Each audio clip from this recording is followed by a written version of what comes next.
Yes, friends, now we are starting with the chapter 2, unit 2. After understanding the basics of journal entries, now the next step in the process of accounting is the posting, and that posting is done in the book called the ledger. Ledger is a principal books of account जहाँ पे हर एक journal entry get posted so that you can have a good classification. Her purchase के transaction purchase account में चले जाएंगे, whether it's a cash और credit. हर sales के transaction sales account में चले जाएंगे. Likewise every classification is made over in the ledger. So our unit 2, that is ledger, that we are now starting with. Objective क्या रहेगा इस topic को समझने के टाइम पे? First of all will understand the concept of ledger. Second, learn the technique of ledger posting and how to balance an account. कोई भी laser account का बैलेंस किस तरह से निकलता है और किस तरह से पोस्टिंग होता है, that also we will study. Learn the technique of opening accounts each year taking closing balance of the previous year. Note also the use of balance carried out and balance brought down. So friend, this is the aspect that we are going to cover. Chapter का overview अगर दे दूं तो process of transferring journal entries in the accounts, this is the major work of this topic. क्या होगा इसमें? Difference between the totals of debit and credit side is found out and the balance इसका निकाला जाएगा. Ledger is also known as I have explained you just before, principal books of account. Remaining balance are carry forward to the next year. जो balance यहाँ निकाला जाएगा वो balance next year में carry forward किया जाएगा. Some of the balances are transferred to the P&L account and some will be transferred to the trading account. And जो भी balances कैरी फॉरवर्ड होने हैं that will be shown in the balance sheet. So this is the broad view. शुरू करते हैं friends introduction से. Our unit 2 ledger. After recording the transaction in the journal, recorded entries are classified. The most important word is classified and grouped into by a preparation of accounts. Accounts prepare होते हैं and that is a part of the ledger. The book which contains all set of accounts. इसमें हर एक type के accounts involve होते हैं, that is whether personal, real और nominal accounts, is known as a laser.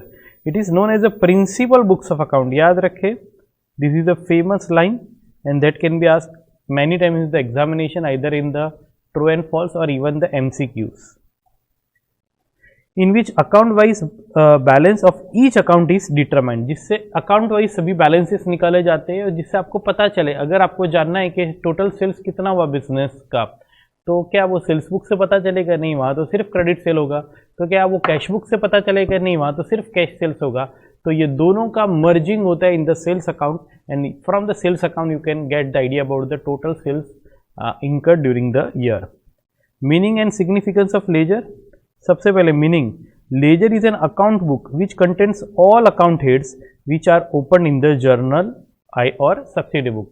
Journal और subsidy book में जितने भी अकाउंट्स ओपन हुए हैं वो सबका यहाँ पे अकाउंट्स हेड के साथ प्रिपरेशन होता है. Significance, ledger helps to identify the list of transaction under a particular account head. एक ही अकाउंट हेड के अंदर जितने भी ट्रांजेक्शन हुए वो सबका वहाँ पे क्लासिफिकेशन होता है. Also show the balance in each of the ledgers account, और हर एक लेजर अकाउंट के बैलेंसेस रखे जाते हैं. This help in asserting the status of that account. कोई भी अकाउंट का स्टेटस क्या है.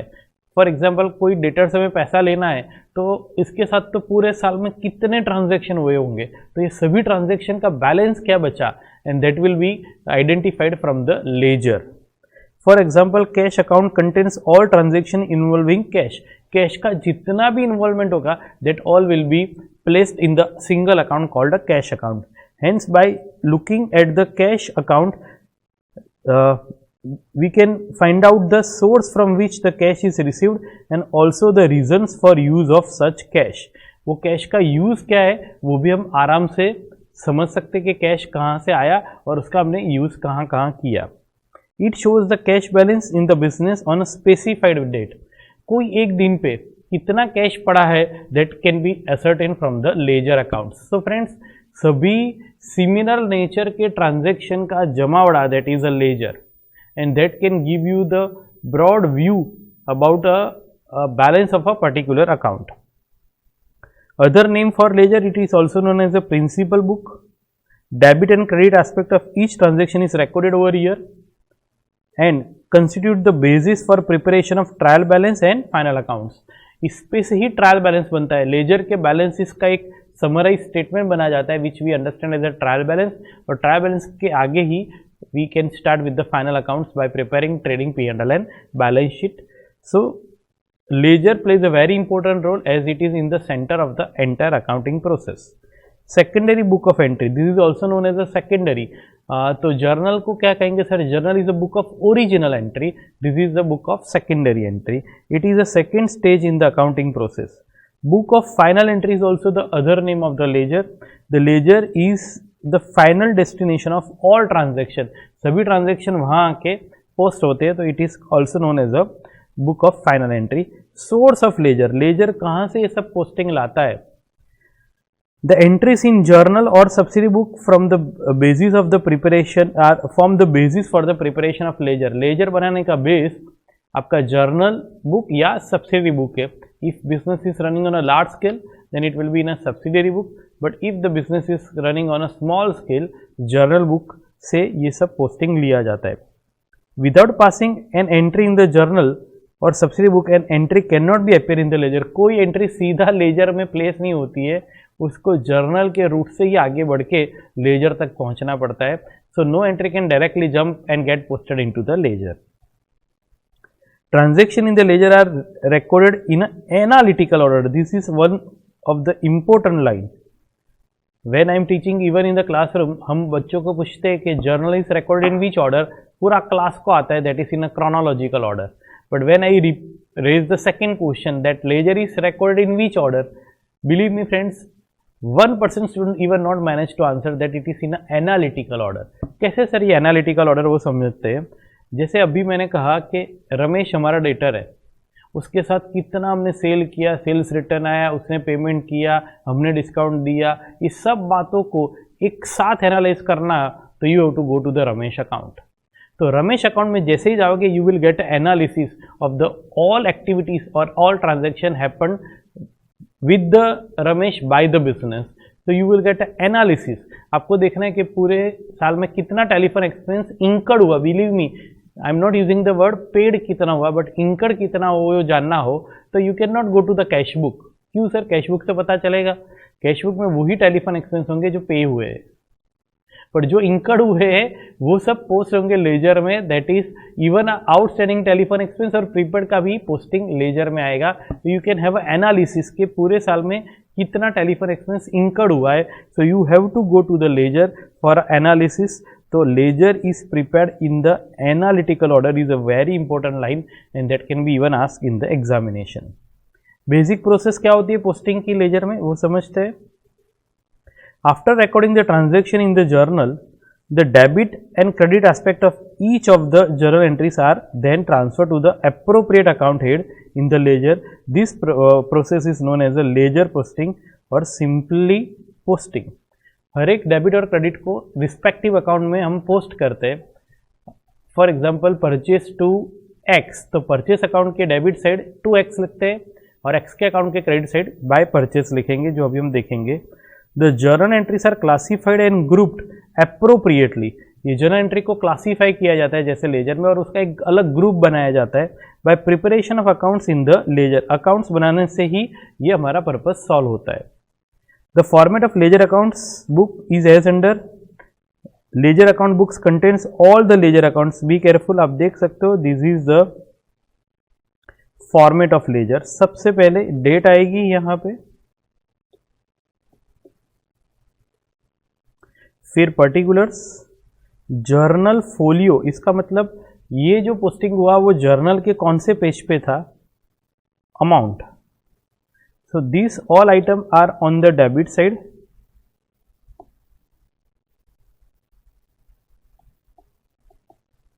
Same way on the credit side भी आप देख सकते हो.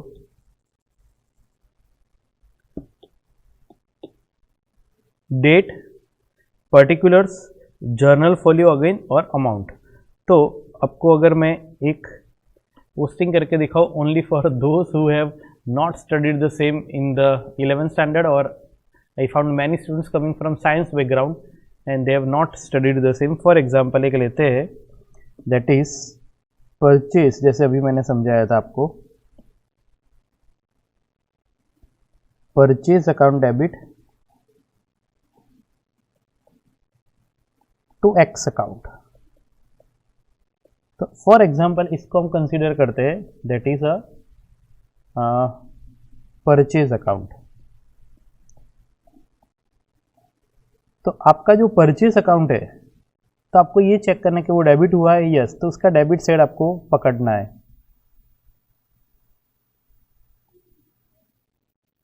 ये उसका डेबिट साइड.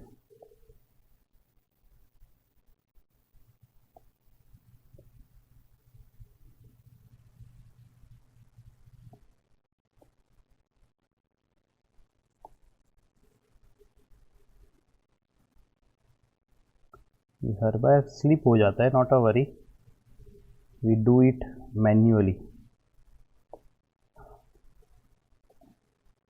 तो परचेस अकाउंट के डेबिट साइड जाओ और वहां पे जो क्रेडिट है उसका नाम लिखना है आपको, to X account. For example amount है 10,000, तो आपके अमाउंट के कॉलम में यहाँ पे 10,000 लिखना है. और x का अकाउंट हो, फॉर एग्जांपल यहाँ पे हम एज्यूम करें कि ये x का अकाउंट हो, तो x के अकाउंट के क्रेडिट साइड जाना है आपको और वहाँ पे लिखना है बाय परचेस 10,000. बी केयरफुल, ये एक ही अकाउंट में दोनों नहीं है. मैंने पहले इसको परचेज अकाउंट एज्यूम किया है and then in second case I assume as a X account. तो friend in this way you can make a posting of the transaction. और यहाँ पे आपको वो रेफरेंस देना पड़ेगा कि जर्नल के कौन से फोलियो में, ये फोलियो का मतलब page number, that you have to give the reference over here. आगे बढ़ते, description of the format of the ledger account. सबसे पहले separate account is open in the ledger book for each account type. हर account type के लिए एक separate account open होगा, जैसे capital account, loan account, machinery account, furniture account, sales account, purchase, rent, salary, commission, electricity, discount received etcetera. हर एक अलग अलग एक्टिविटी के लिए सेपरेट अकाउंट ओपन होगा. Every ledger account has two sides, that is LHS left hand side and RHS that is right hand side. Left hand side को हम debit side बोलेंगे और राइट हैंड साइड को हम credit side बोलेंगे. Ledger posting is done based on the account to be debited and credited as per the journal entry. Journal entry is the source for the ledger. तो journal entry में जो आपने debit किया होगा वो account के debit side जाना पड़ेगा और क्रेडिट का नाम लिखना पड़ेगा. Entries on the left side are prefix with to and entries on the right side are prefix with bye.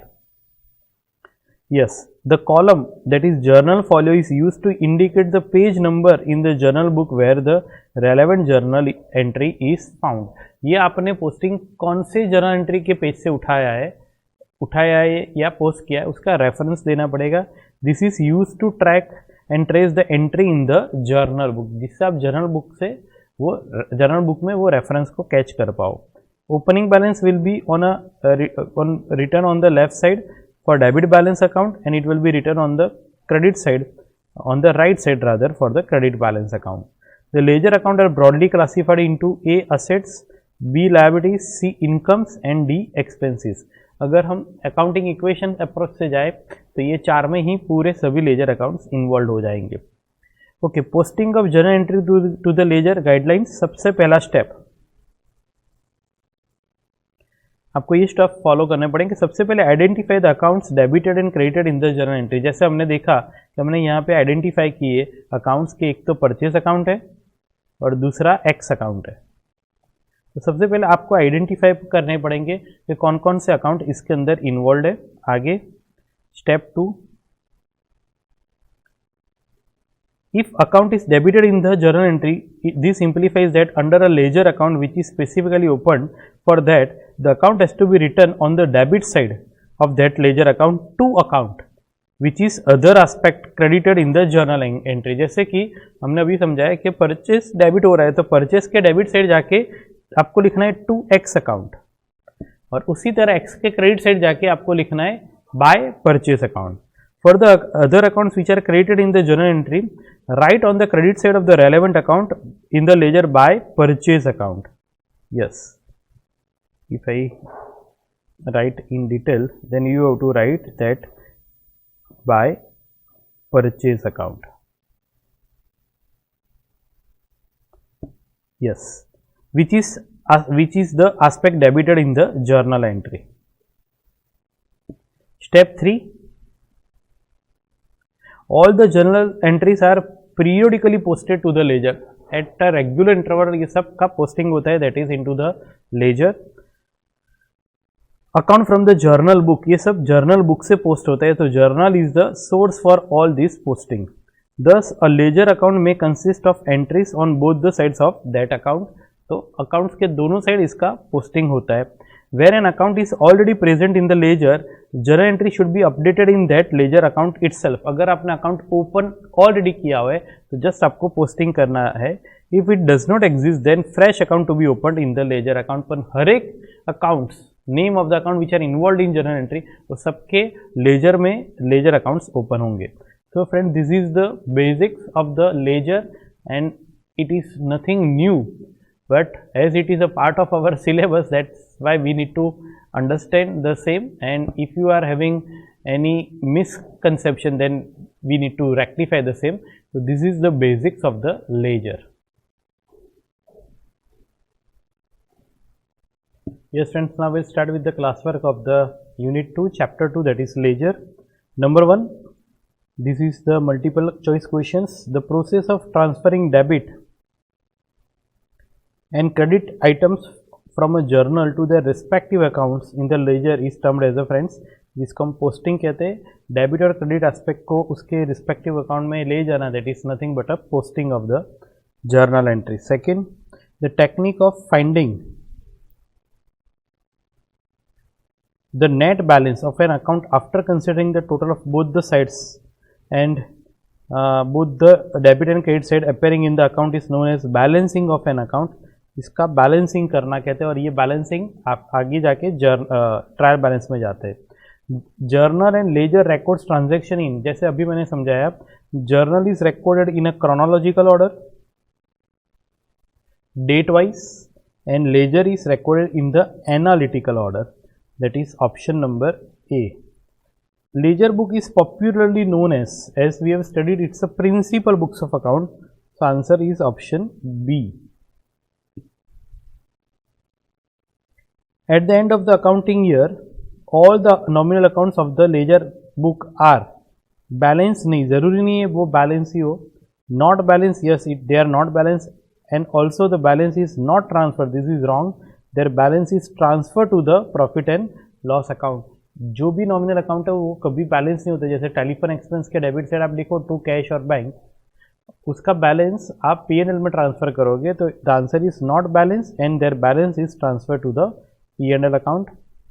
Principal books of accounts का मतलब लेजर, जिसकी हमने बात की ऊपर थियरी में। What are the rules of posting the journal, हमने rules भी इसके बताए कि रिस्पेक्टिव जो भी अकाउंट है जो डेबिट होता है उसके डेबिट साइड जाके we need to write the name of the credit is the basic rules of this journal entries which are posted into the ledger. अब फ्रेंड शुरू करते हैं, that is the journalize the following transaction and post them into the ledger and balance the account on 31st December। These are is the same sum from the ICI module। तो सबसे पहले इसका journal entry करते जाएंगे। X started a business with a capital of 20,000, तो simple सा journal entry, that is yes, ये जो हम कर रहे हैं that is the laser.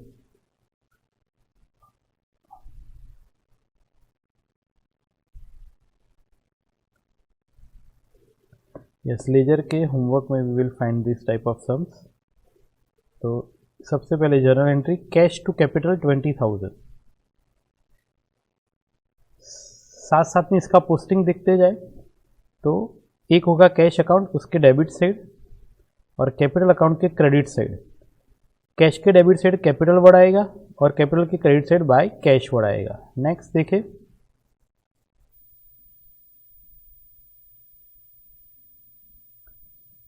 He purchase goods from Y on credit ₹4,000, 4,000 के गुड्स ऑन क्रेडिट खरीदे, तो एंट्री होगी परचेज अकाउंट डेबिट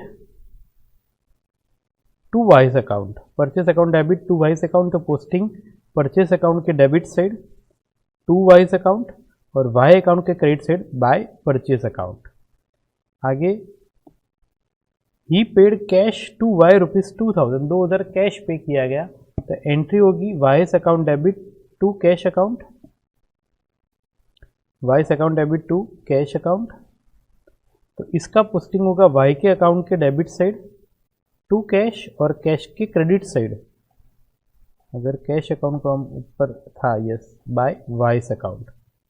आगे next, he sold goods to Z 4,000, 4,000 के गुड्स जेड को दिए, as the name of the party is given, it is considered as a credit sale, तो entry होगा Z account debit to sales account, yes this is the entry, जेड्स account debit to sales account 4,000, तो Z के account के debit side जाना पड़ेगा और लिखना पड़ेगा वहाँ टू सेल्स अकाउंट और सेल्स अकाउंट के credit side by Z account. आगे, he received cash from Z 6,000, 6,000 की कैश मिली जेड से, तो एंट्री होगी cash to Z, yes this is the entry, cash account debit to जेड्स अकाउंट 6,000, तो once again cash account के debit side to जेड्स account और जेड अकाउंट के credit side by cash account. आगे next transaction, he further purchase goods from Y 4,000, 4,000 के और goods खरीदे गए, तो एंट्री होगी purchase account debit to Y's account 4,000, posting होगा परचेज अकाउंट के डेबिट साइड टू वाई और वाई की credit side by purchase. Next, he paid cash to Y ₹2,000, Y को 2,000 कैश दी गई, तो एंट्री होनी है Y's account debit to cash account, posting होगा जैसे हमने आपको समझा वाइस अकाउंट के डेबिट साइड टू कैश और कैश अकाउंट के क्रेडिट साइड बाय वाई। आगे बढ़ते हैं, he further sold goods to Z 4,000 का और गुड्स जेड को बेचा गया, तो एंट्री होगी Z to sales, yes Z to sales, तो जेड के अकाउंट के डेबिट साइड टू सेल्स और सेल्स के अकाउंट के credit side by Z. Last transaction, he received cash from Z 2,000, 2,000 की कैश जेड से मिली जो हमने गुड्स बेचे उस पर, तो एंट्री होगी कैश टू जेड 2,000, तो कैश के डेबिट साइड टू जेड लिखोगे और जेड के क्रेडिट साइड बाय कैश। तो आप देख सकते हो फ्रेंड्स कि ये जो बैलेंस बचा that is the by balance carry down 24,000 जो डेबिट बैलेंस कहलाएगा, कैपिटल अकाउंट का क्रेडिट बैलेंस 20,000, यहाँ पे कैश का 24,000 है, परचेस अकाउंट का बैलेंस 8,000, वाइस अकाउंट का balance that is a credit balance is 4,000 as is our creditor, Z का अकाउंट सेटल हो जाता है, there is no balance carry forward for Z, क्योंकि हमने टोटल 8,000 का गुड्स बेचा और सामने हमें 8,000 कैश मिल गया है, और सेल्स अकाउंट का क्रेडिट बैलेंस दैट इज 8,000। तो friends you can see that कि जो बैलेंस बचेंगे उसका एक समरी बनेगा and that is called a trial balance. तो इस तरह से friends you can easily understand the ledger which you have already studied in your early days of the commerce journey starting from 11th. Now after having the good clarity about the ledger accounts, we need to understand कि sir ये सब balance का क्या होगा, ये सब balance को अब समराइज किया जाएगा and that is called a trial balance, that is the next unit that we will see now. Yes friends, now we'll move to the unit 3 that is chapter 2. After passing the journal entry it is posted into the ledger, और laser के सभी balances का एक statement that is called a trial balance which is unit 3 of the chapter 2, a part of the accounting process. इस topic में हम क्या पढ़ेंगे? Learning object. First of all will learn the technique of taking balances from ledger account to prepare the trial balance. किस तरह से balances को locate किया जाता है. And second, understand what is the trial balance and what purpose it can serve. Trial balance क्या है और उसका क्या रोल है in the entire process of accounting that we are going to study. Chapter का ओवरव्यू अगर ले ले तो phase of the accounting process में ट्रायल बैलेंस का सबसे अहम रोल क्या है? तो basis for preparing final account that is P&L account and balance sheet के बेस ट्रायल बैलेंस का सबसे अहम रोल है बेस बनाने में. और इसके लिए वो बैलेंसेस लाते हैं लेजर से ऑन अ पर्टिकुलर डेट के balances is stated in the trial balance और वो आगे ले जाता है ट्रेडिंग P&L और बैलेंस शीट की तरफ. Checks the arithmetical accuracy of books. Be careful, trial balance always check the arithmetical accuracy. अगर कुछ ना कुछ अरिथमेटिकल गलतियां है तो वो ट्रायल बैलेंस पकड़ लेगा. हाँ, एक उसका लिमिटेशन है, वो अकाउंटिंग एक्यूरेसी नहीं पकड़ सकता है. जैसे कि machinery purchase is debited to purchase account, तो वहाँ परचेस भी डेबिट होगा और जो सप्लायर है या कैश है वो क्रेडिट होगा. तो वो नहीं आइडेंटिफाई कर पाएगा ट्रायल बैलेंस कि इसमें अकाउंटिंग एक्यूरेसी है कि नहीं. पर अगर कुछ 50,000 की मशीनरी गलती से 5,000 लिख दी तो उसकी दूसरी इफेक्ट से you can see that trial balance will not get tally and that will check the arithmetical accuracy. So this is the one sort of the advantages of account that is trial balance as well as limitation of the trial balance. सबसे पहले introduction. Preparation of trial balance is the third phase. जैसे हमने first phase में देखा journal entry, second phase में देखा ledger posting, अब third phase is the trial balance in the accounting process. After posting the accounts in the ledger, a statement is prepared to show separately the debit and credit balances. It is a statement, be careful, which shows the debit and credit balances. Such a statement is known as a trial balance. It may also prepared by listing each and every account and entering in a separate columns the total of debit and credit sides. Total of debit और credit side से भी आप बना सकते हो. That is called a total trial balance. Trial balance तीन तरीके से बनता है, एक ग्रॉस ट्रायल बैलेंस, एक नेट ट्रायल बैलेंस, तीसरा ग्रॉस एंड नेट. इसको दूसरी वर्ड में बोले तो total method, balance method and total and balance method that we will study. Whichever way is it is prepared, the total of the two columns should agree. An agreement indicates reasonable accuracy of the accounting. पर be careful, यहाँ पे सिर्फ और सिर्फ arithmetical accuracy check होगी. If the two sides do not agree, then there is simply arithmetic errors. Be careful, इसको आप detail में पढ़ोगे in the same chapter and unit number 6, that is rectification of error, जहाँ पे आपको trial balance के all aspects को cover किया जाएगा. सबसे पहले meaning of trial balance. Meaning, trial balance is a statement which list down the debit and credit balance of all accounts. सभी अकाउंट्स का डेबिट और क्रेडिट बैलेंसेस लिखा जाता है अगर ये बैलेंस मेथड से बना है तो.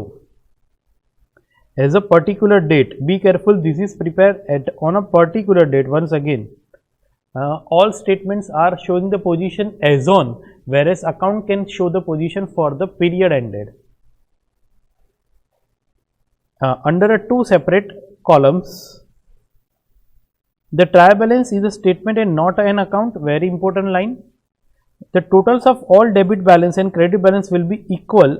That is, we will study in the next topic, that is in the next page. It has two columns, debit column and credit columns. It is the third stage in the accounting, as I have explained you. First is journal, second is ledger, the third is the trial balance. Trial balance can be prepared on any day of accounting period. आप कोई भी दिन का बना सकते हो, जिस दिन का आपको बैलेंसेस चाहिए उस दिन का आप बना सकते हो. It shows the balance on that date, as it is a statement showing the balances of that date. So it's a trial balance is a for a particular date and it is not for a particular period ended. Next, objective या advantages क्या है trial balance के. The third phase in accounting process, that is preparation of trial balance. It summarizes the ledger balances in 4 columns. वो पूरे सभी ledger balance का एक summary ready कर देता है and that is in the 4 columns. The ledger itself may be referred to only when further details are required in respect of that account. Serves the check on arithmetical accuracy of the books. As I have explained you, इससे आपको arithmetical accuracy पता चल जाती है कि कोई एक accounts के एक इफेक्ट को दिया है पर दूसरी इफेक्ट को ना दिया हो, तो you can easily check the arithmetical accuracy of the same. Since the debit and credit totals must get agree, provides the basis for preparation of final accounts. इस पे बेस ही आगे फाइनल अकाउंट्स प्रिपेयर होता है. Financial statement that is P&L account and balance sheet का platform trial balance ready करके देता है.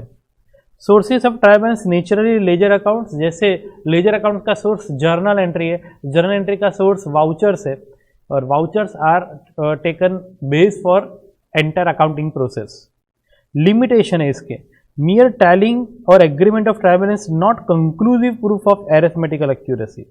अगर ये टैली हो गया, इस डजन मीन कि ये अरेथमेटिकली सही है. द ट्रायल बैलेंस में still tally with the following errors, जैसे कंप्लीट ओमिशन ऑफ ट्रांजैक्शन. आपने ट्रांजैक्शन का नहीं डेबिट इफेक्ट लिखा, नहीं क्रेडिट लिखा, ट्रांजैक्शन रिकॉर्ड ही करना रह गया, then also trial balance will tally. Either in journalizing और ledger posting therefrom, journal करने में रह गया या जर्नल कर दी एंट्री बट इसका पोस्टिंग के दोनों एस्पेक्ट रह गए, तो वो टैली तो कर ही जाएगा. Second, recording of transaction at a wrong amount. दोनों जगह ट्रांजैक्शन रिकॉर्ड करने के टाइम पे ही रॉन्ग अमाउंट लिखा है. जैसे मैंने अभी एग्जांपल दिया, मशीनरी परचेस फॉर 50,000, उसका रिकॉर्डिंग ही जर्नल एंट्री 5,000 से की डेबिट क्रेडिट, तो ये ट्रायल बैलेंस पकड़ नहीं पाएगा.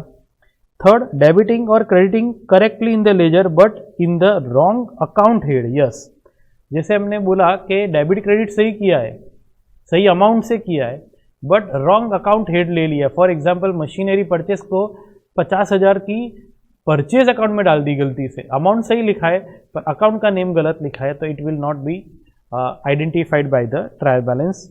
Next is compensating error, the errors whose effect nullify each other, जो एक दूसरे को नलीफाई कर दे. जैसे कि मशीनरी में डेबिट 50,000 सही किया पर सप्लायर के अकाउंट में गलती से 5,000 किया, तो हमने 45,000 क्रेडिट कम किया.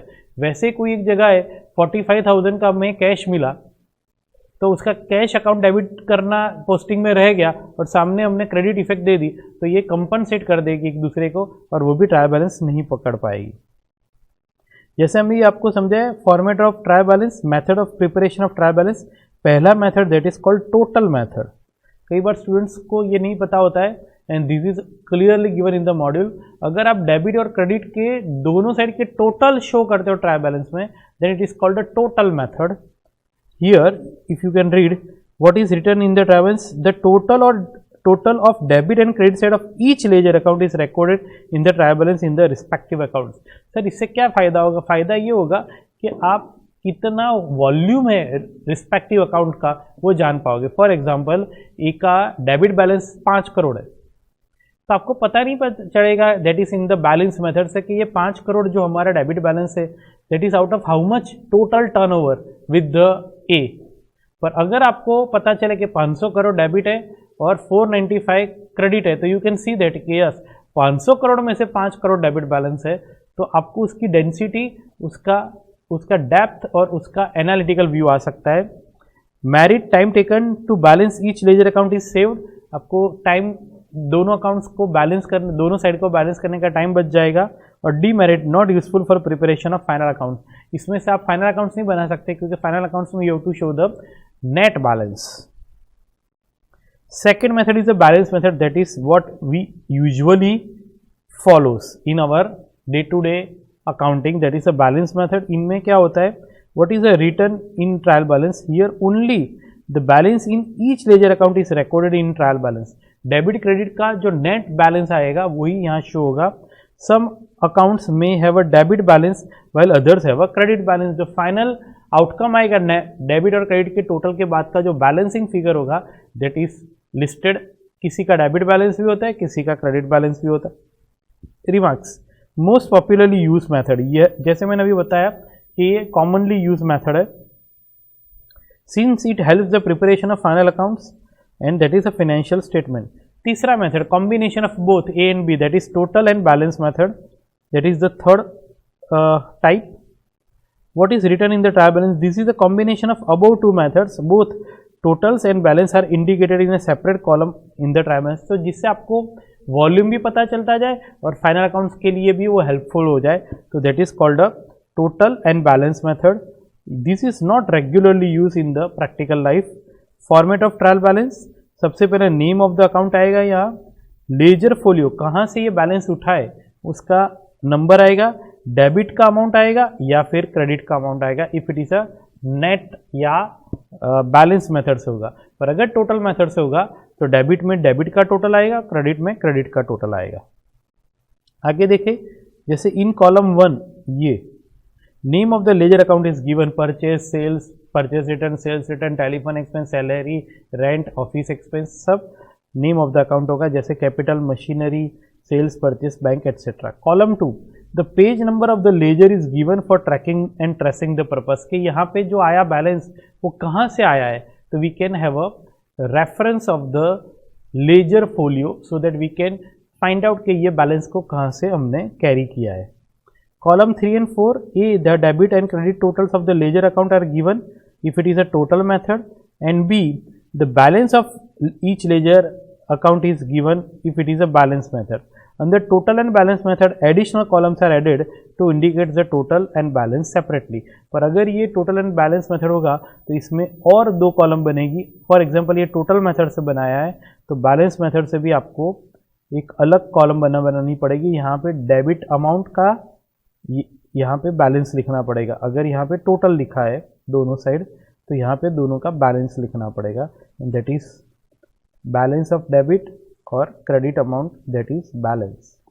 तो ये जो बनेगा that is total and balance method से बन सकता है. Yes, features of trial balance. Trial balance के क्या क्या फीचर्स है वो अगर हम देखें तो सबसे पहले the total of debit balance is equal to the total of credit balance at a particular point of time. कोई भी एक टाइम पे आप बनाओ तो you will always get your trial balance agree, and that is the reason, dual aspect is the reason behind the same. The balances are tallied in this statement to assess whether the fundamental accounting equation is satisfied or not, which we understand as a is equal to C plus L, that is dual aspect concept. Both the totals match due to the following reasons. Number 1, trial balance is prepared based on the ledger accounts. Entries are made in each ledger accounts based on journal. अगर journal में हम 2 effect देते हैं तो laser में भी 2 आएगी, और लेजर में 2 आएगी तो ट्रायल बैलेंस में भी उसकी 2 इफेक्ट आएगी, and so that the trial balance get agree. Each journal entry contains 2 aspect of equal amount, that is debit and credit. 2 effect तो आती है फ्रेंड, साथ में अमाउंट भी सेम लेके आती है, तो we don't have a problem in that case. Hence, where there is a debit to a particular account for a specific amount, there will also be a credit for the same amount in the another account. कोई एक account debit हुआ है for a particular amount से, तो वैसे ही कोई एक अकाउंट क्रेडिट होगा with the same amount. This leads to equality of debit balance and credit balance, जो डेबिट और क्रेडिट को इक्वल कर लेते हैं. For example, refer below the detail example for preparation of trial balance. तो important notes देखते हैं friends for preparation of trial balance. Number 1, account with nil balance will not be shown in the trial balance. जो account squared of हो जाते हैं उसका कोई balance रहता ही नहीं है, तो there is no meaning to show in the trial balance. Second, all accounts with balance, that is whether real, personal और nominal, will be shown in the trial balance. Trial balance में हर type of accounts को include किया जाता है, कोई इसमें अलग नहीं होता है. All real, nominal and personal accounts are included. Accounts relating to assets, expense, losses, drawing, cash have a debit balance. ये सबके जनरली डेबिट बैलेंस होते हैं. Assets, expense, losses, drawings and cash. Cash का जो हमारे पास बैलेंस होता है उससे ज़्यादा हम खर्च नहीं कर सकते, तो they always have a debit balance. But in case of bank, if it is overdraft, then they have a credit balance. Accounts relating to capital, loans and liabilities, incomes, gains always have a credit balance. These all are liability and all liabilities have a credit balance. If the trial balance does not agree, it may be tallied by transferring the difference of a debit credit on account known as suspense account. ये आपको even in the schooling days से पढ़ाया होगा कि trial balance का अगर temporary accounts that is total tally नहीं होता है तो you can put this balance temporarily in the account called a suspense account. This is a temporary account, be careful. This is a temporary account open to proceed further and to prepare a financial statement in a timely manner, जिससे आप अपना एक बार financial statement की गतिविधियां आगे बढ़ा पाओ।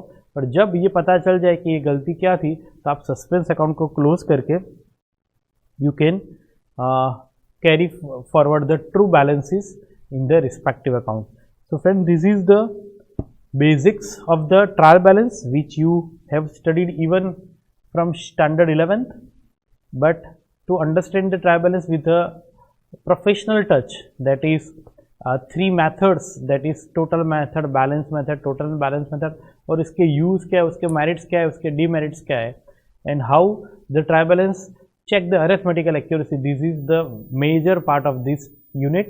Now we will start with the classwork of the same. Yes, we start with the classwork of the unit 3, that is trial balance. Number 1, a trial balance will not balance if correct journal entry is posted twice. अगर journal entry correct है और 2 बार post हुआ है तो you will get all debit and credit effect, so it will get tally. So this is not right. The purchase on credit side, on credit basis is debited to purchase and credited to cash. Once again, गलत भी entry की पर अगर debit credit equal है तो it will get agree. 500 cash payment to creditors is debited to trade payables for ₹50. अगर हमने हमारे क्रेडिटर्स को जो पे किया 500 वो 50 से लिख दिया debit side and credited as 500. Yes, यहाँ पे डेबिट और क्रेडिट टैली नहीं हुआ, so it will not agree. So answer is option C. 1500 receive from subtenant for a rent and enter correctly in cash book is posted to the debit of the rent account in the trial balance. अगर 1500 हमें subtenant से rent मिला है and enter correctly in cash book, मतलब हमने cash book में सही entry किया है कैश बुक के डेबिट से to rent and is posted to the debit of the rent account. Correctly cash में भी डेबिट किया, रेंट में भी डेबिट किया, तो क्या हो गया, debit total will greater by 3000 than the credit. तो 2 बार डेबिट हुआ, क्रेडिट तो हुआ ही नहीं है. तो 1500 डेबिट, सामने 1500 क्रेडिट होने चाहिए, क्रेडिट नहीं हुए. यस, अब आ रहा है कैमरा में, ये क्रेडिट नहीं हुए और वापस डेबिट हो गए, तो ये 2 बार हो गए. तो answer option A is right. The debit total will greater than by B, greater 3000 than the credit total. After preparation of ledger the next step is preparation of trial balance. Yes, we studied the same. Option B. After preparing the trial balance the accountant finds that the total of debit side is short by 1500. This difference will be shown on the debit side of suspense account. हमने अभी पढ़ा कि temporary एक account open होता है और वो suspense account, तो जो साइड डिफरेंस आता होगा उस साइड ये ओपन होगा. 5th, सेल्स 15000 क्रेडिट सही है, परचेज डेबिट बैलेंस सही है 10000, मिसलेनियस एक्सपेंस का डेबिट बैलेंस ही होता है, salary is not having a credit balance. This is wrong. So the difference in trial balance is due to, क्योंकि आपने 2500 सैलरी क्रेडिट में रख दिया, that is wrong placing of salary account. So answer B is the right answer. Theoretical question में trial balance क्या है and how it is prepared, that we have already studied. Objectives बोलो या advantages बोलो of trial balance, that is already given in a note. If the trial balance agree some errors में remain, जैसे हमने अभी list out किया कि even though trial balance agree होता है, अभी भी काफ़ी सारी एरर हो सकती है which is not disclose by the trial balance and this error are yes, this is the detail given कि even though trial balance agree, ये सब एरर को वो नहीं पकड़ पाता है. Yes, this are the errors, ये उसके लिमिटेशन है. All this errors are not traced by the trial balance. आगे yes, now will start with the homework, जिसमें आपको an inexperience book keeper has drawn up a trial balance for the year ended 30th June 2007. Draw up a corrected trial balance debiting और crediting the residual errors to a suspense account.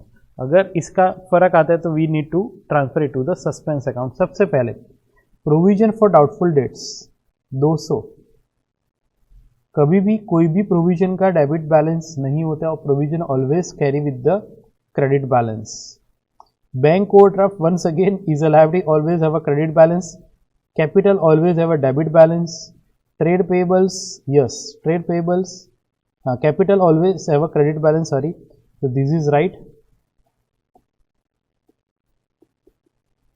यहाँ पे दो गलती है, that is number 1 provision debit balance है which is wrong. Bank overdraft debit balance है, that is also wrong. Capital सही है, trade payables सही है. Yes, then after trade payables, trade receivable, this is right, it is always have a debit balance which we understand commonly as a debtors. Discount received, yes, this is wrong. Discount received should have a credit balance क्योंकि that is income for us, and discount allowed should have a debit balance क्योंकि it's a expense for us. Drawings debit balance सही है. Furniture का debit balance as it asset. General expense, that is always expense have a debit balance should be shown on the debit side. Purchase is right. Return inward, that is a sales return, जो return हमने sale किया था वो वापस आ गया, तो sales return का ऑलवेज डेबिट बैलेंस होता है, तो it will be placed over here. Rent and rates, that is expense debited. Salaries debited. Sales is a credit balance, right. Inventory, that is stock, have a debit balance, this is wrong. Provision for depreciation on furniture, as I explain you, all provision have a credit balance, इसको shift करना पड़ेगा. If you make a shifting of all this, you can see that this is the same sum of the module. जैसा आप देख सकते हो, provision का credit, bank overdraft credit जो हमने चेंज किया, कैपिटल सही था. ट्रेड पेएबल्स का वैल्यू भी सही था. Trade receivables debit balance. Discount received credit balance. Discount allowed debit. Drawings debit. Office furniture debit. General expense debit. Purchase debit. Return inward, जैसे हमने बताया आपको, sales return debit. Rent and rates is expense debit. Salaries debit. Inventories debit. Provision always a credit balance. Sales credit. तो you find a difference over year, and that difference as given in a question should be place to the suspense account. इसको आपको temporarily एक account में transfer करना पड़ेगा, and that is a suspense account. Suspense account will appear on the debit side, क्योंकि आप total करोगे तो you will find a lacking of 1175 on the debit side, and this much amount is short on the debit side will be posted to the suspense account on the debit side. So friend, in this way we can wrap up the unit 3, which is based on the trial balance of the chapter 2. So now we will move to the next unit, that is chapter number 4, and which is known as a subsidiary book, जो अभी हम शुरू करेंगे. Yes friends, in the topic that is chapter 2 accounting process में, now we'll start with the unit 4, that is a subsidiary book. What I observed in my teaching career, that most of the students are not having a good clarity about this part of the accounting, and that is a subsidiary book. First of all, you need to have a very good clarity why subsidiary books are opened. And many times what I get the answer in the classroom teaching is that, okay, sir, when the transactions are of credit nature, subsidiary books are opened. If this is of the same opinion you are having, then my dear friends, you are also wrong. This is not to open the transaction which are of a credit nature to record those transactions, but to record a numerous number of transactions. That is when business is running on a large scale and where number of transactions taken place, it is not feasible to pass through the journals, and so that journals के ही टुकड़े टुकड़े कर दिए, that is called a subsidiary book. जैसे नवकार में there are number of students taking admission in the foundation level, so we have say 2000 students cannot be sit together, so that we divided into a parts, that is we understand as a batches, F21, F22, F23, F24. The same way journals के भी टुकड़े टुकड़े किए जाते हैं, that is known as purchase book, sales book, purchase return, sales return. हाँ, एक जैसे स्टूडेंट जैसे एक बैच में होते कि जैसे F21, F23, F25, these are the odd numbers meant for the English medium batches. F22, F24, F26 for example meant for the Gujarati medium batches, those who have studied up to standard 12th in Gujarati medium. F26 for example, they are F27, that is for a center board students. So we bifurcate them because the only reason is they are huge in numbers. But take an example of small class having say 40 students total, including English, Gujarati, CBSE, etc. So they do not need to bifurcate the same. They are all accommodated in a single class or even a single batch, the same way the journal book. But when business is running on a large scale, you have to divide your journal into the parts and that is called a subsidiary book, जो अब हम पढ़ना शुरू करेंगे. The objectives. First, after completing this chapter, you will able to learn, number 1, understand the technique of recording transaction in purchase book, sales book, return inward book, that is the sales return, return outward book, that is the purchase return, bills receivable and bills payable. These are the main books that is the part of the subsidiary book. Learn the technique of posting the subsidiary book to the ledger. Yes, this is most important. आप भी अपने आप के साथ honestly से when I teaching this topic अपने आप के knowledge को match करते रहना. Many a time students commit a mistake or they even don't know how to post the subsidiary book into the ledger. subsidiary book का किस तरह से posting होता है, जैसे हमने आपको समझाया कि जर्नल होता है या लेजर होता है, either journal or subsidiary book, sorry, or the subsidiary book. ये दोनों एक दूसरे के और में. जर्नल का posting most of the students manage to do the same, but subsidiary के पोस्टिंग में student commit a very big mistakes. So we need to understand कि किस तरह से इन सबका पोस्टिंग होता है, that we will study today only. So आगे बढ़े. Understand that even a subsidiary books are maintained, journalization is required for many other transactions and events. Even though subsidiary books are maintain, काफ़ी सारे वो transaction है जो इन books में नहीं cover कर पाते. So that journalization is required which we understand as a journal proper, which accommodate those entries which do not become a part of the other subsidiary book. Learn the difference between the subsidiary book and principal book. Yes, जैसे मैंने आपको समझाया कि ledger is a principal books of account where these are the subsidiary books. तो overview ले friends. सबसे पहले principal book, that is ledger, and cash book also considered as a principal book because cash book somewhere include cash account and bank account which is a part of the ledger. But in subsidiary book, purchase and sales book, purchase return and sales return book, bills payable and bills receivable book, and journal proper. These are the major name of the subsidiary books. तो शुरू करते हैं सबसे पहले introduction. In a business, most of the transactions generally relate to the receipts and payment of cash. ज़्यादातर इस तरह के ट्रांजेक्शन होते हैं, या फिर sale of goods and their purchase of goods. Goods का परचेज या सेल होता है या कैश का रिसीट या पेमेंट होता है. It is convenient to keep separate register for each such class of transaction, one for receipt and payment of cash and one for purchase of goods and one for sale of goods.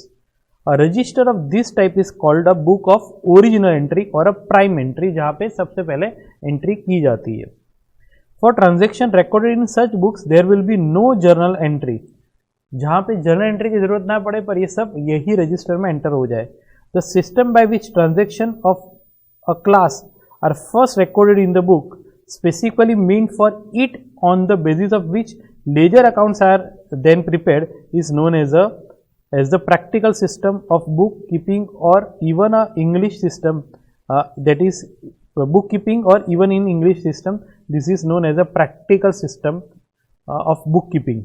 It should be noted that in this system there is no departure from the rules of the double entry system. इसमें कोई double entry के rule अलग नहीं होते, but just journal के टुकड़े टुकड़े या बाइफर्केशन हो जाता है. सब्सिडी बुक का meaning. Subsidy books refers to specific purpose books maintain for recording specific business transaction. The special transaction of each type are listed in the respective book. There is no journal entry from each subsidiary book. The total transaction is of each period, that is month wise or quarterly wise, are posted into the ledger. These books are also known as a book of original entry, book of prime entry और a subsidiary books. जैसे I explained you कि जब journal का place ले ले और वहाँ पे एक सभी सिमिलर नेचर के ट्रांजेक्शन रिकॉर्ड होना शुरू हो जाए तो then it is known as a subsidiary books. Need for subsidiary book की, क्यों सब्सिडरी बुक की जरूरत पड़ी, तो ध्यान से पढ़े अब। When transactions are few in number they are journalize individually in one journal book. Limited transaction है तो it can be easily post recorded through journal book, but problem क्या है, अब ध्यान से देखिए, but when transactions are many, this is the word जिसके पीछे ये सब्सिडरी बुक वर्क करता है, it is inconvenient to record all transaction in one journal book, तो वो वॉल्यूमनस हो जाएगा और कितने सारे बुक कीपर होंगे वो एक जर्नल बुक पे रिकॉर्ड नहीं कर पाएंगे, तो उनके पार्ट्स कर दिए, that we understand as a subsidiary book. To avoid the journal book from the becoming bulky and voluminous, the journal book is subdivided. This is most interesting line. Journal book के टुकड़े टुकड़े में जो word use करता हूँ that is called a subdivided into subsidiary books, also known as a special journals, subsidiary journals, day book, or even the journals. These are the different names. So be careful friends, when numerous transaction taken place, सोचो big बाजार में there is numerous transaction taken place at every hour, so they cannot manage to pass the entries through the journal entries या journal books, so they kept a subsidiary books. Each subsidiary book records a specific type of transaction. The purpose for which the separate books will be prepared are identified based on the volume and importance of such purpose. दो बातों को मद्देनजर उनका separation होता है।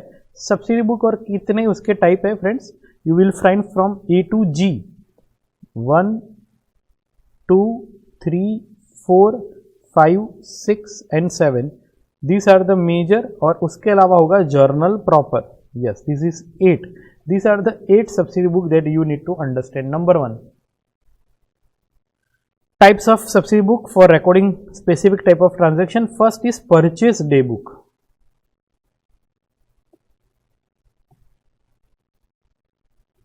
क्या record करता है? To record transaction relating to credit purchase. Yes, all credit purchase transactions are recorded over here. That is a purchase book.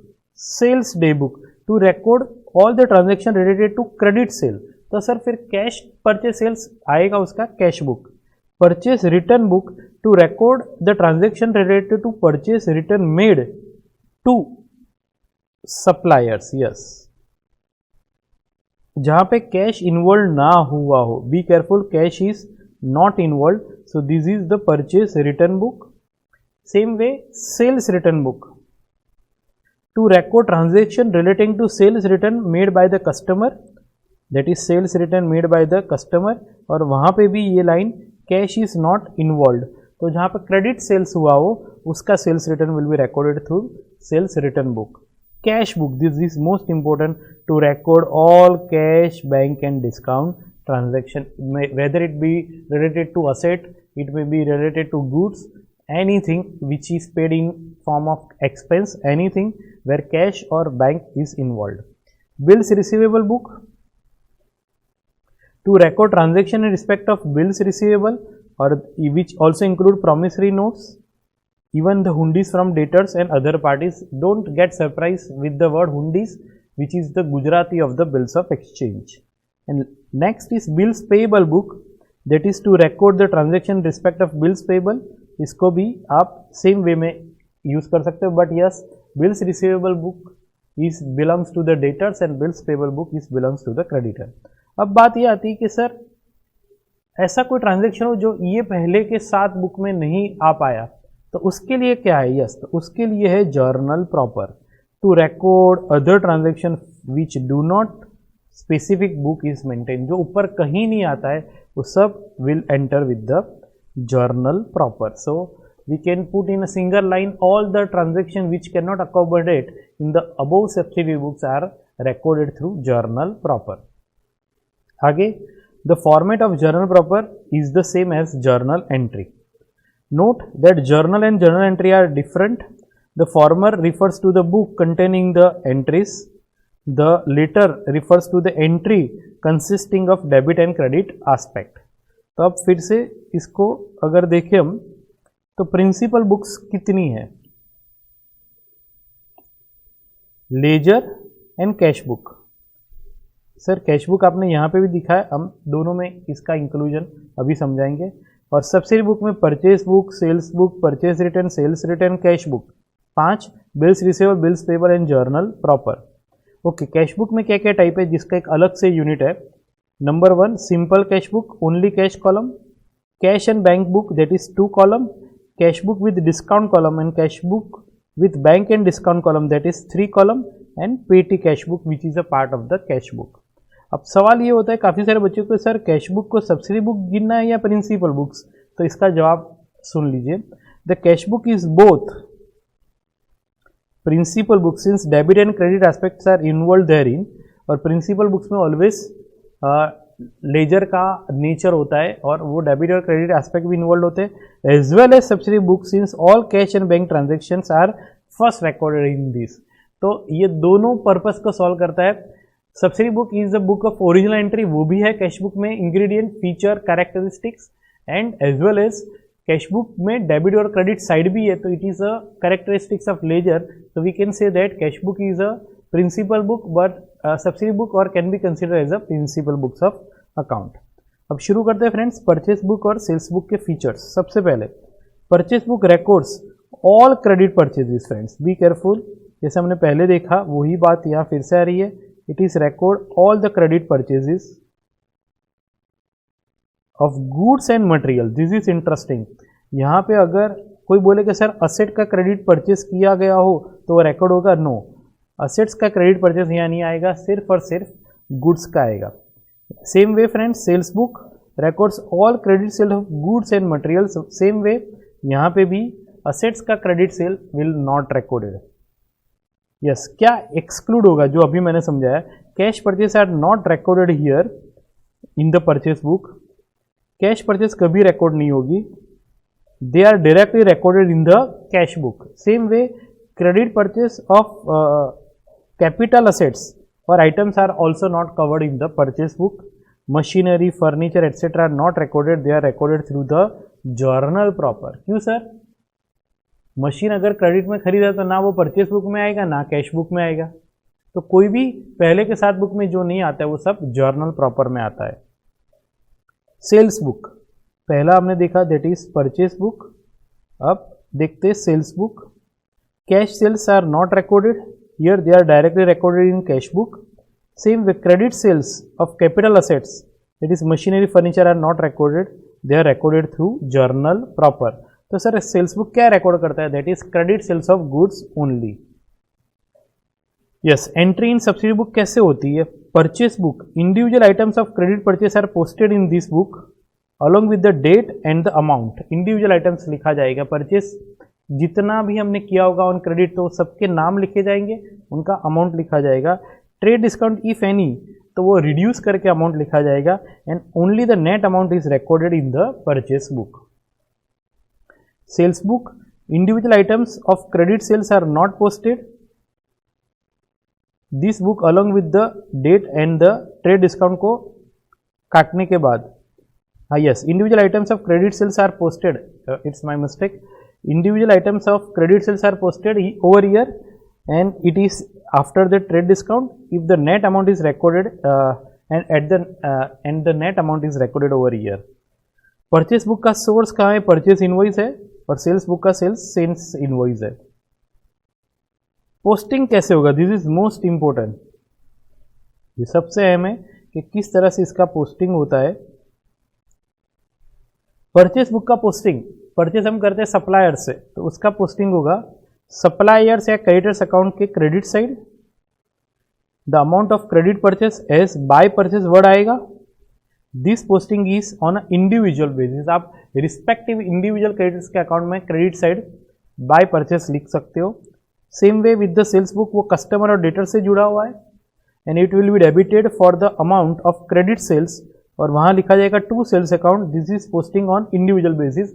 जो डेटर्स को हमने गुड्स बेचे ऑन क्रेडिट तो उनके अकाउंट के डेबिट साइड टू सेल्स लिखा जाएगा, और जो क्रेडिटर्स हमने गुड्स खरीदे उनके क्रेडिट साइड बाय परचेस लिखा जाएगा। Posting in the nominal account, तो परचेस में कैसे आएगा सर, तो total of purchase book is posted on the debit side of the purchase account as a to sundries as per purchase book. तो most important word यहाँ पे आपको total लिखना है सीधा। बी केयरफुल, डेटर्स या क्रेडिटर्स में इंडिविजुअल लिखना है, but in the purchase book और इन द सेल्स बुक का पोस्टिंग परचेस अकाउंट और सेल्स अकाउंट में टोटल के फॉर्म में जाएगा। और जैसे हमने आपको समझाया परचेस बुक में you have to use the word to sundries as per purchase book, in the same way in the sales account में by sundries as per the sales book. कई जगह परचेस बुक का posting purchase account में to sundry creditors भी लिखा जाता है और सेल्स बुक का पोस्टिंग सेल्स अकाउंट में that is on the credit side bye sundry debtors भी लिखा जाता है। Yes, all the sales book posted, total of the sales book is posted on the credit sides of the sales account by sundries as per sales book. Refer the method of posting from the subsidy book to the ledger at the end of this chapter, वो हम देखेंगे। Purchase return और sales return में किस तरह से है, तो same way friends, purchase return books also called return outward books. क्यों सर रिटर्न आउटवर्ड, हमारा परचेस किया हुआ गुड्स वापस बाहर चला जाता है, तो this is called return outward books. जो गुड्स वापस चला जाए that is called return outward books. When goods material earlier purchase on credit are return by the firm to the supplier, they are recorded in the purchase return book. Same way, when goods material earlier sold on credit are returned to the firm, वो firm को वापस मिल जाए, then by the customer they are recorded in the sales return book. तो इसको sales inward books भी कह सकते हैं या फिर रिटर्न इनवर्ड भी कह सकते हो, और परचेज रिटर्न को रिटर्न आउटवर्ड कहते हैं। Entry in subsidiary book, purchase return book में individual items of purchase return are posted in this book along with the date and amount. Individual जिन जिन क्रेडिटर्स को हमने गुड्स रिटर्न किया उनके नाम के साथ लिखा जाता है। Same way sales return book, individual items of sales return are posted in the book along with the date and amount के साथ इंडिविजुअल नाम के साथ लिखा जाता है, जहाँ पे मेनली डेटर्स के नाम इन्वॉल्व होते हैं। क्या क्या नहीं आता है परचेज रिटर्न बुक में, क्या नहीं आता है, तो सबसे पहले goods return to supplier and cash received हुआ हो, तो which is not become a part of this book. Fix asset return to the supplier, assets के कोई भी transaction is not a part of the purchase return और sales return book.